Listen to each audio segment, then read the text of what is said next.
दोस्तों, पहले पार्ट में हजारा कवर किया था, अब आगे।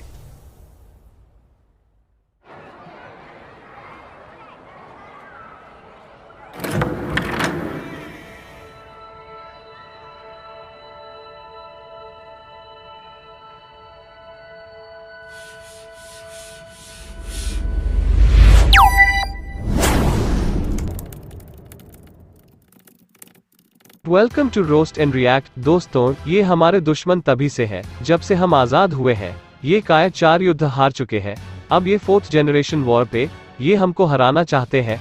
ये हमारे दिमाग में अपने झूठे एजेंडा और प्रोपोगेंडा को डालना चाहते हैं, जिनके बारे में मैंने इन 2 वीडियो में बताया है। ये सबूत के नाम पे कुछ नहीं देते हैं, ना सबूत मानते हैं। इनका इलाज आप लोगों के हाथ में है और मैं इन सबको एक्सपोज करता रहूंगा। चलिए लेते हैं रोस्ट एंड रिएक्ट। और भाई मैं तो आप लोगों से यही कहना चाहूँगा, लेकिन जुल्म है। आप लोग ना अब ये ब्लेम नहीं कर सकते कि पाकिस्तान के में हिंदुओं के ऊपर जुल्म हो रहा है। यहाँ पर मुसलमान खुद जो है वो सेफ नहीं है, आपस में ही लड़ रहे हैं। दूसरों को क्या सेफ रख सकते हैं। बिल्कुल ये तो है भाई, इससे इनकार नहीं करते। ये बात जो है ना, ये आज मुझे पता चली कि जो सिक्योरिटी सिस्टम है ना पाकिस्तान में, वो बिल्कुल नाक़िस हो चुका है। क्यों तारिक, अपनी बारी आई तो हिंदू याद आ गए। मुस्लिम तो अभी फेस कर रहे, वो भी हजारा और शिया, पर हिंदू की दुर्दशा आजादी से लेकर अब तक पाकिस्तान में बदतर हुई है। आज घटकर 1% के बराबर रह गए हैं। जो लोगों को एक काबिल बंदा देखें, अगर जिसके मैट्रिक में इतने अच्छे नंबर थे, 1000 से ऊपर नंबर थे उसके, तो साफ ज़ाहिर एक बहुत ही ब्रिलियंट स्टूडेंट हो तो उसके इतने नंबर आते हैं। 90-95%, और वो अपनी फीस अदा करने के लिए कोयले की कान में काम करता था और उसको भी नहीं छोड़ा।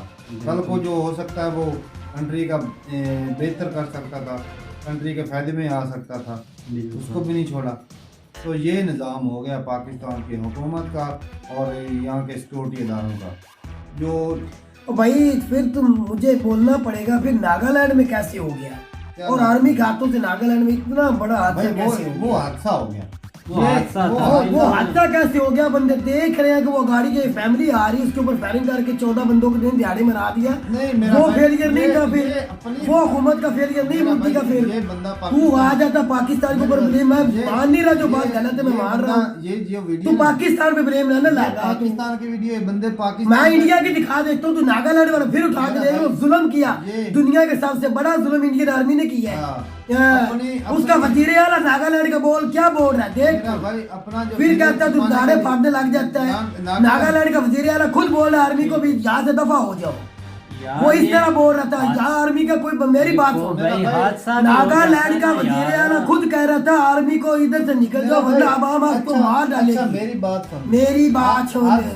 और जो प्लानिंग कर ये एजेंसी कौन? ये इंडिया की एजेंसी पर मुंह खुलवा रहा, फिर इंडिया की एजेंसी ने करवाया था।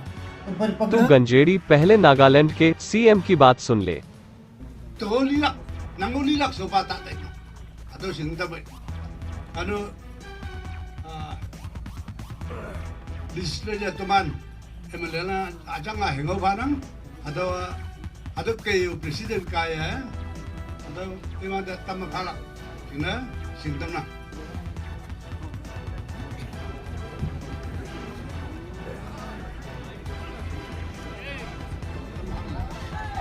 नागालैंड में जो कुछ हुआ, निर्दोष मारे गए, हम सबको उसका दुख है, पर ये गलती थी या कुछ और, उसकी जांच चालू है। मैं एनडीटीवी का क्लिप दिखा रहा हूँ, जिसको आपके यहाँ के आतंकवादी और तुम्हारी कटोरा सरकार भी मानती है। उसके बाद एक प्रोटेस्ट जैसा हमारे यहाँ होता है। Now the army deployed a special forces team to ambush militants in this area of Nagaland.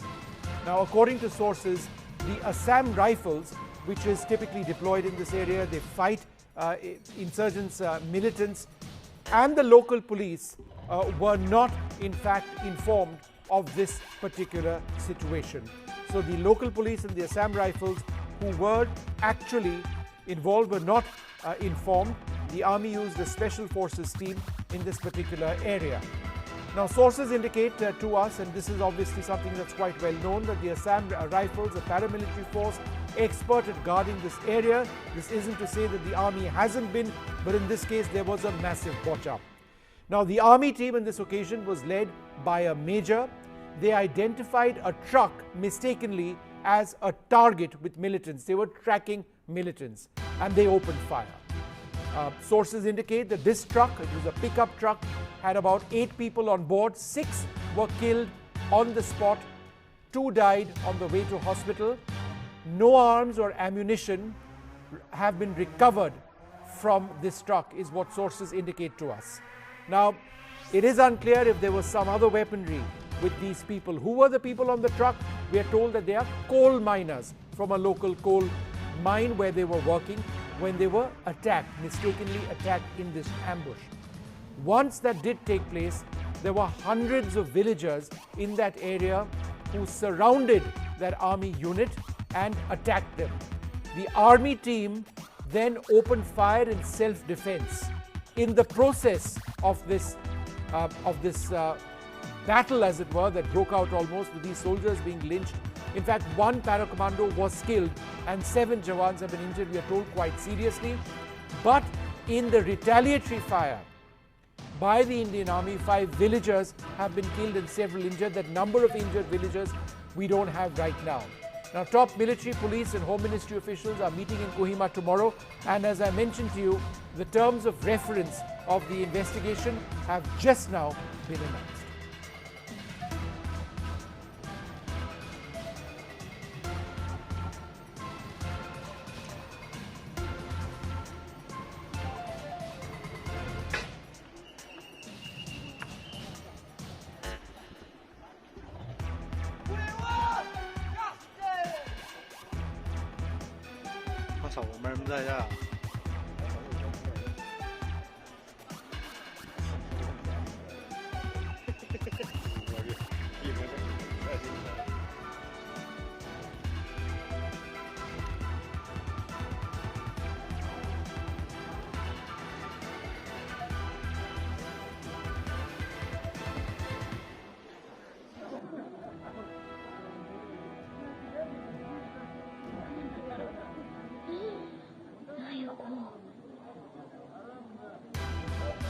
Abi gila gila na.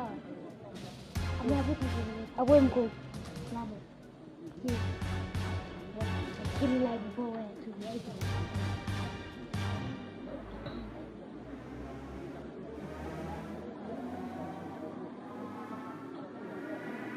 हमारे देश की संसद ऐसी जगह है जहां अगर झूठ कोई भी बोले तो पकड़ा जाता है। ये देख हमारे गृह मंत्री श्री अमित शाह जी संसद में क्या कह रहे हैं।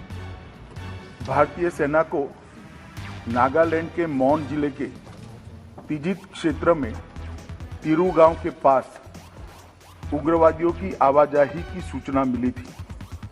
इसके आधार पर सेना के 21 पैरा कमांडो के एक दस्ते ने दिनांक 4/12/2021 की शाम को संदिग्ध क्षेत्र में एम्बुश लगाया था। एम्बुश के दौरान एक वाहन एम्बुश के स्थान के समीप पहुंचा। उसे रुकने का इशारा और प्रयास किया गया।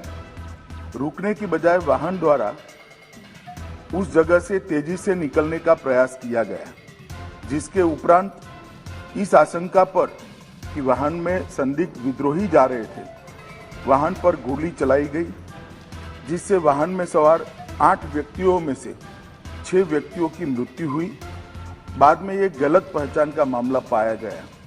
जो 2 लोग घायल हुए थे उन्हें सेना द्वारा ही इलाज हेतु नजदीकी स्वास्थ्य केंद्र में ले जाया गया। यह समाचार प्राप्त होने के बाद स्थानिक ग्रामीणों ने सेना की टुकड़ी को घेर लिया, 2 वाहनों को जला दिया और उन पर हमला किया। इसके परिणाम स्वरूप सुरक्षा बल के एक जवान की मृत्यु हो गई तथा कई अन्य जवान घायल हो गए। अपनी सुरक्षा में तथा भीड़ को तितर-बितर करने के लिए सुरक्षा बलों को गोली चलानी पड़ी, जिससे 7 और नागरिकों की मृत्यु हो गई तथा कुछ अन्य घायल हो गए। स्थानीय प्रशासन और पुलिस ने स्थिति को सामान्य करने के प्रयास किए हैं। अभी स्थिति तनावपूर्ण लेकिन नियंत्रण में बनी हुई है। पुलिस महानिदेशक नागालैंड और आयुक्त नागालैंड ने दिनांक 5/12/21 को घटनास्थल का दौरा किया। ताजित पुलिस थाने में घटना के बारे में प्राथमिकी दर्ज की गई है और मामले की गंभीरता को ध्यान में रखते हुए इस मामले को राज्य अपराध पुलिस स्टेशन को जांच के लिए सौंप दिया गया है। इस संदर्भ में एक विशेष जांच टीम SIT का गठन किया गया है, जिसे 1 माह के अंदर जांच पूरी करने के निर्देश दिए गए हैं। उपरोक्त घटना के पश्चात दिनांक 5/12/21 की शाम में लगभग 250 लोगों की उद्वेलित भीड़ ने मौन शहर में असम राइफल की कंपनी ऑपरेटिंग बेस पर तोड़फोड़ की। भीड़ ने COB के मकान में आग लगाई, जिसके उपरांत असम राइफल की टुकड़ी को भीड़ को तितर-बितर करने के लिए गोली चलानी पड़ी। इसके कारण एक और नागरिक की मृत्यु हो गई और एक अन्य घायल हो गया। प्रभावित क्षेत्र में किसी और अप्रिय घटना को रोकने के लिए अतिरिक्त बलों की तैनाती कर दी गई है। सेना की 3 कोर मुख्यालय द्वारा एक प्रेस वक्तव्य जारी किया गया है, जिसमें निर्दोष नागरिकों की दुखद मृत्यु के घटनाक्रम पर अत्यधिक दुख सेना द्वारा व्यक्त किया गया है। सेना द्वारा इन दुर्भाग्यपूर्ण मृत्यु के कारणों की जांच उच्चतम स्तर पर की जा रही है और कानून के अनुसार समुचित कार्यवाही की जाएगी। अब तू भी देख ले जाहिल, तेरे यहाँ क्या होता है। Is after our national wealth, our Baloch national wealth. For example, take the natural gas. It has been flowing through these pipelines for the last 50 years or more to every nook and corner of Pakistan, but not Balochistan. So it is daylight robbery by force of arms. And what happened a few days ago was part of all this.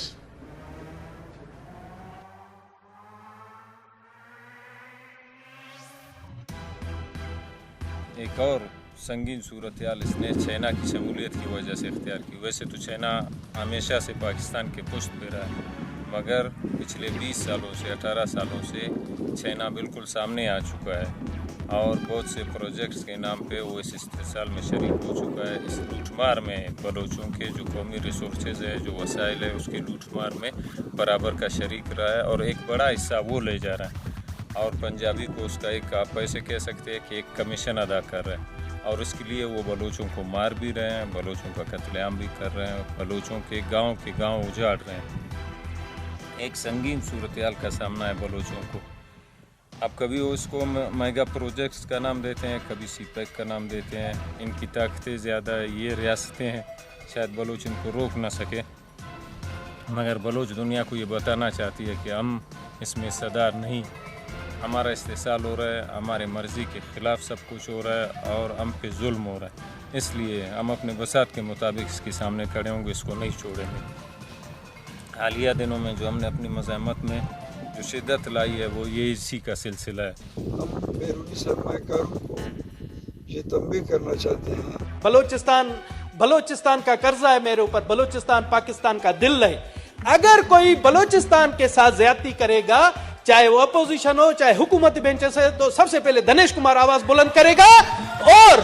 और मैं आपको बता दूं कि हमारे साथ बलूचिस्तान में जितनी ज्यादतियां वफाकी इदारे कर रहे हैं, जिसमें आप गैस का देखें, बिजली का देखें और इसी तरह से CPEC में जितनी हमारे साथ ज्यादतियां, जनाब मेरी जबान बंद न कीजिए इस मसले पर। आप करेंगे तो आपको शर्मिंदगी का सामना करना पड़ेगा। मैं चाहता हूं कि इस पर मैं हमेशा बोलता रहूं। मैं बलूचिस्तान का हक अदा करूंगा और इसके लिए मुझे किसी की इजाजत की जरूरत नहीं और ना ही किसी के सर्टिफिकेट की जरूरत है। Thank you. अब आता हूं मैं पब्लिक इंपॉर्टेंस पर।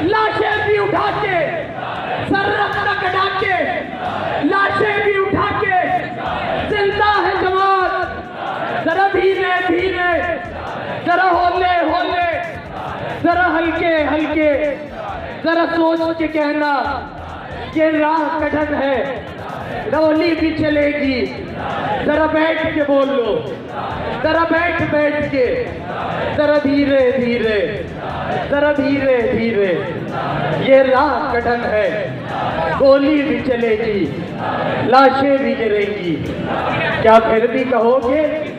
जरा सोच के कह लो।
दोस्तों, मैंने पूरी कोशिश की है नागालैंड के मसले को सही तरीके से रखने की। वीडियो लंबी हो गई है, आप इसके तीसरे और आखिरी पार्ट को जल्द देखेंगे। मिलते हैं अगले रोस्ट एंड रिएक्ट में। जय हिंद।